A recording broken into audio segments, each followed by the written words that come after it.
So first and foremost, I'm Professor Fred Ogolla.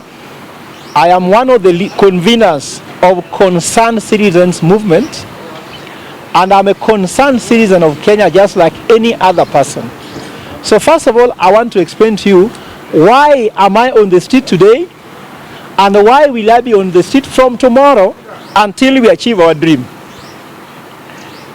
The first and foremost thing, this is personal. I was a professor in Strathmore for more than 12 years. I am among the most qualified professors we have in this country. And I'm standing here jobless with 5 undergraduate degrees, 2 masters, a PhD, 16 World Bank certification, and I'm jobless. It's not because I could not get a job. It's that I got a job and the president made a call to where I was working and asked them to fire me and replaced me with his son-in-law. So his son-in-law is working in the office where I was working. And I'm asking myself, is that a president who has a heart? So even if people are annoyed and mad at him, will I sympathize with him because he can fire people directly and replace with his cronies? And I'm not the only one. All the parastatals, he has plucked people out of it and put people he wants. Kenya Gazette Notice has been very busy since the president took office. Hiring and firing, firing and hiring, creating an office after an office and replacing them with cronies. So I will be on the street because I am there with all the 24 million Kenyans who cannot find a job, and William Ruto has put the economy on reverse gear. What do I mean? The Kenyans are qualified.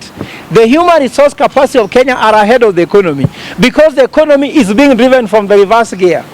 And he has put the reverse gear, freezing all employment, like the budget for 2024, 2025. He has frozen the budget. And I'm asking myself like an economist, how can a budget of 4.2 trillion shillings not create even a single job? If the government has frozen a job, who is going to create these jobs for them? The president also simply said that he is going to take 500 Kenyans per month to Germany to work. By now, there should be 120,000 Kenyans going to work in Germany. Where are they? The president who do not want to create a job for its people, Kenyans are suffering. So the president is killing Kenyans and is killing them using a pen, which means finance bill. The finance bill of 2023-2024 was a death penalty to us. Now he has brought another one, which we miss that penalty. There's another penalty which has come, which is more painful, Finance Bill 2024. I'm on the street because it is personal, and this personal thing is not only to me, it is all other Kenyans who are employed. Imagine 525,000 students join campus, university campus every year, and they have frozen employment. Meaning only him and his cronies can actually get jobs. So I'm on the street because I must ensure that I change my destiny. And I'm urging all Kenyans who share the same feeling like me, that we better go to the street and die on the street than to die at home of hunger. We are actually dead. So I've heard again that he has moved military artillery to State House. They are there, even the tankers in State House now, as I speak. So what I'm trying to say is that Marcos did the same. This is a revolution which is unstoppable. The only thing that will stop it is when we get our demands. And today I've left my house. You see, I'm dressed. I'm not dressed like a professor today.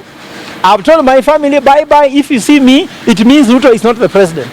So I'm on the street to be on the street until the president resigns from office, because we have rejected the finance bill which he created. And also we have to reject the author. When you reject the eggs, we must reject the chicken also. So the cause of our pain is one, William Ruto. If you go on the road, you see potholes everywhere, nothing being done, that is him for you. You apply for passport, you see Ruto there. When you apply for ID, you see Ruto there. When you go to school, you see Ruto there. When you go to a petrol station, you see Ruto there. Even if you are sleeping at night, you hear tokens are over, you see Ruto in the tokens. So Ruto in the morning, Ruto in the midday, and Ruto at night when you go to bed. No, we cannot take it. We cannot afford William Ruto. Let him go to Abu Dhabi because he says he can raise funds. When you told him to use KQ, he said he used a plane from Abu Dhabi. He knows how to mobilize resources. Instead of bringing the finance bill that makes Kenya broke, let him go to Abu Dhabi, get the money from his financials, and live his life. But he cannot live his life in Kenya. Let him go to Abu Dhabi. We cannot afford the president. We cannot afford his lies. We cannot afford his misleading statements. We cannot wait any further. Our patience is done, and that's what he's facing. Thank you. What did you tell me? I have heard this statement coming from Kenya Kwanza leaders, including the president, that he wants to talk to GenZs, or he wants to talk to the people who have organized this mass action and mandamano. Let me tell the president that he has intelligence and he knows the truth. We don't want to hear propaganda. No one is organizing mandamano. The organizer of mandamano, or the leaders of this mandamano, is one thing: the economic pain Kenyans are having. If you want to talk to the leader of this mandamano, talk to the finance bill. Talk to the economic pain we have. You are supposedly the father of the nation. You should provide. If you cannot provide, get out of the way. We have enough people who can provide. So what you are trying to see here is, I've heard many propaganda saying, I've heard, for example, Soros saying that there are some people from abroad who want to sell products in Kenya and has brought money. Where is that money? Let him tell us where the account money is. My M-Pesa here is almost full liter. Where is this money coming from? And let me tell him, when I began the demonstration on 1st of June, did he not arrest me? I was the first person to be arrested because of the misdeeds of William Ruto. When I was arrested, and I told him, you can tie my hands. You cannot tie my head. You cannot tie my mind. You cannot stop my spirit. So that spirit I'm talking about is the one dealing with him. And this spirit will not leave him until he actually calms down. You hear people saying, Ruto must go. People are saying, Zakayo shuka. Kama ujui penye ngazi iko tukuonyeshe. Shuka chini. Kwa sababu we are tired of the president plus all his lies and all his finance bill and all his budget and policies. The economic policies is shrinking. I can tell you, the president is trying to find the Kenyan destination using the wrong map, and we cannot wait for forever. For him, he's enjoying shouting at us, live within our means. Some of us have no means at all. The only means we now have, which we live up to, is to come to State House. The only means we have now is to come and tell you to withdraw all those economic policies and let Kenyans survive. If you cannot govern this country, just resign. That's what we are trying to say. Our means is over. The only means is to come to the street. That's how we are going to live. We shall drink the water, the sweat, the tear gas on the street from tomorrow until you come down. So there are no leaders here. The leader is that we are having a common pain. When you boda boda, or you are selling in the open market the way you call them mama mboga. But for us, we know there is no mama mboga. Hakuna mtu alizaa mboga hapa Kenya. We know that there is, everybody's business must be respected. You cannot call somebody the name of the business they do. Whether you are a teacher, whether you are a doctor, whether you are a policeman, even the ones going to fight us tomorrow, whether you are a military, all of us are concerned citizens of Kenya because the economy is going the wrong direction. So all of us are feeling pain. So this is the common pain taking people to the street. There is no leader. If you are waiting for a leader, it won't work. And let me warn anybody who will be going to State House to negotiate anything on behalf of citizens. You cannot negotiate anything that will not be able to cure our problem. Our problem is one William Ruto. That's our problem. And there's no negotiation that can remove that pain from us. Since he took oath of office, since the Bible dropped down, our problems began and they are not going anywhere any further. So our issue is clear. There is no leader. The leader is a common pain all Kenyans are wearing. Even the person guarding you, who is your bodyguard, he has the same pain. Last time you were in Bungoma during Madaraka Day, your officers, the policemen, were having lunch eating bread and soda like high school children. While for you, you are eating kuku, which is from there. You are eating ugali, eating nice meals. Other people are eating outside. A father cannot eat before their children eat. You are a father who comes home, eats very well, wipe his mouth, wipe their hands, then ask children, have you eaten? So this time, we want you to eat last. And by eating last, we mean we are coming after you on the street. Face to face, we shall meet. Whether it will end, we don't know. Whether we die, we died a long time ago. Because everybody has no hope anymore. The only hope is that you must leave office. And this is not just about finance bill. This is about your administration, which has taken Kenya the wrong route. And I can tell you, if you do not think twice, it might be too late. You better resign before the state goes into anarchy, because that provision is there. Because Parliament cannot impeach you in spite of the fact that you are doing the wrong things and you are buying them. Thank you. I want to take this time to encourage all the GenZs for having led what we as parents have failed. I'm not a GenZ myself, because actually by all the generation, me, I'm a baby boomer. Baby boomers, for us, our work was to shatter all the cultural boundaries and feel like we are one as a country. There's no cultural boundaries that bind us. Baby boomers have intermarried like us. Most of us are not even married from our tribe. We are baby boomers. We shattered all the tribal boundaries. We believe we are Kenyans. We believe that all Kenyans are the same in the laboratory. If you test Kenyans, there will be no tribe. There will be no culture in our blood. We shall only have one Kenyan blood, which comes from our forefathers and ancestors. So that's who we are. We shattered that. And I'll tell Gen Zs that there's something the millennials did. Generation X did theirs. Gen X did theirs. Now Gen Zs, this is your work. God bestowed upon you to revolutionize Kenya and transform this country so that we can have good leadership. It is your moment. Let no one shout at you.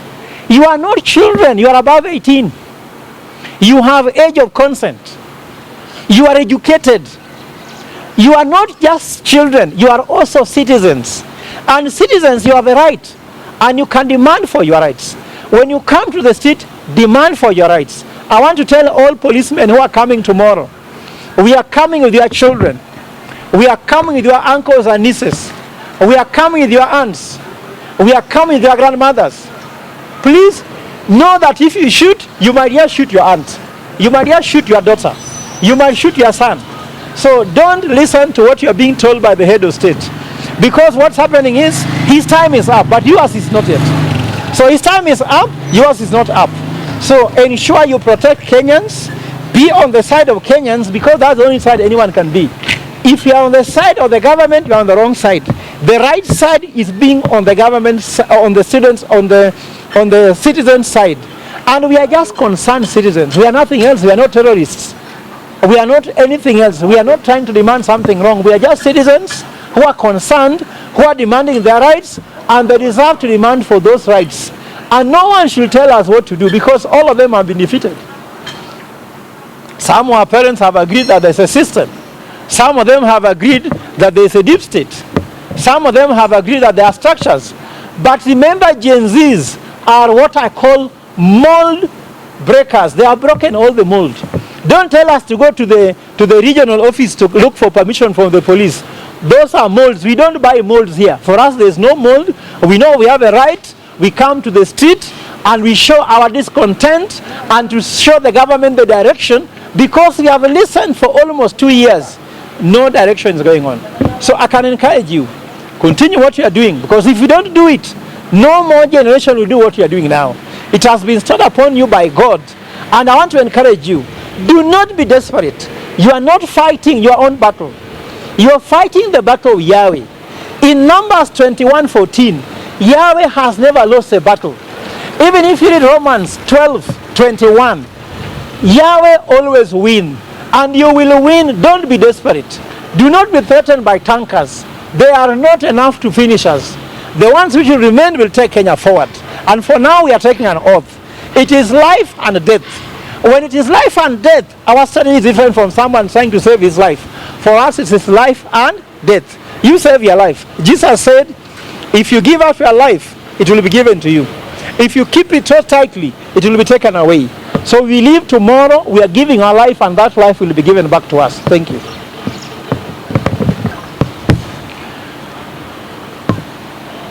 I want to take this message directly to Parliament. Parliament needs to know they are not agents of State House. Parliament needs to know that they are supposed to check on the excesses of the executive.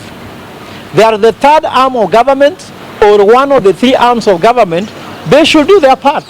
They cannot be able to be accomplices of State House to do what State House wants against the citizen whom they represent. What is your oversight role?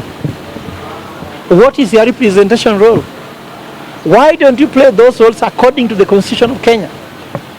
If you are lawmakers, why can you behave like you do not know law?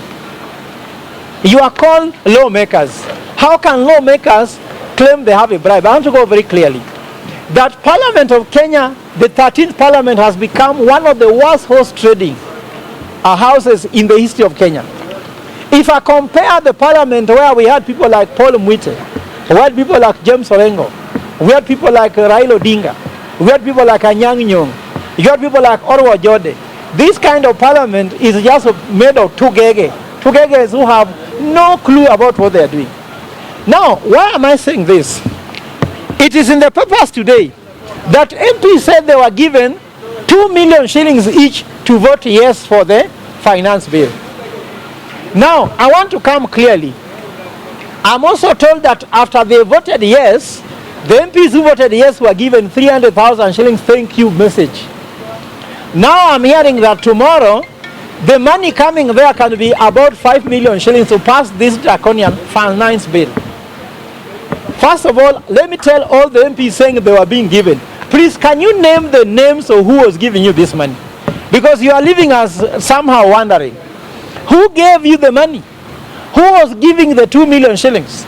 Who gave the 300,000 shillings that you are saying? We are the one saying, you're the one saying it. Can you come out clearly and transparently disclose so that the Anti-Corruption Commission can take the cases forward? Why are you doing this all in darkness? You are looking for social media sort of, let's say, sympathy, so that people don't come to attack you. So you say, I was bribed and I voted no. Who bribed you? How much was he given? Where did he give you this money? And what was the instruction? And did you follow the instruction? We want people to name names. If you are mature enough as member of parliament, name the names of those who gave you money. And I want to urge you tomorrow, if you betray Kenyans tomorrow by passing the bill in the name of working for the president, you will know very well that we own the street. So long as we own the street, we do not care who owns parliament. We don't care who owns State House. And we are going to ensure we deal with all of you using our sovereign power. Sovereign power means take the power in your own hands and take it to the state, so that state can be answerable. But I also want to urge everybody going tomorrow, let us behave within the constitutional matters. If you look, all the people demonstrating, no one has broken the law. Violence has not been there. In fact, the president said himself. We also know very well no one has destroyed property apart from them destroying our own lives and property. I want to end also by urging the state, please release all the people you have arrested, you have abducted, and stop arresting people. Because tomorrow, if you want to arrest them, you are going to arrest numbers you cannot handle. And when we go to the cell, we shall start fighting even inside the cell with the policemen. It will become chaos. And in the end, we are looking for all strategies possible. How can we prove a point to this government by telling them that people's power cannot be taken down? All the powers they are using are not your power. They are delegated powers, and they can be recalled back. And that's why we launched Mwananchi Bill, to use the constitutional means to remove this government from office through recalling the president and deputy president. And I want to urge Kenyans, be peaceful tomorrow, demonstrate, do not be afraid, no one should scare you. I ask the government not to use force against its own people. Remember, that force you want to use, the power you want to use against Kenyans, that power has been given to you by the very Kenyans you want to mistreat. So we shall take it back if you misuse it. Thank you.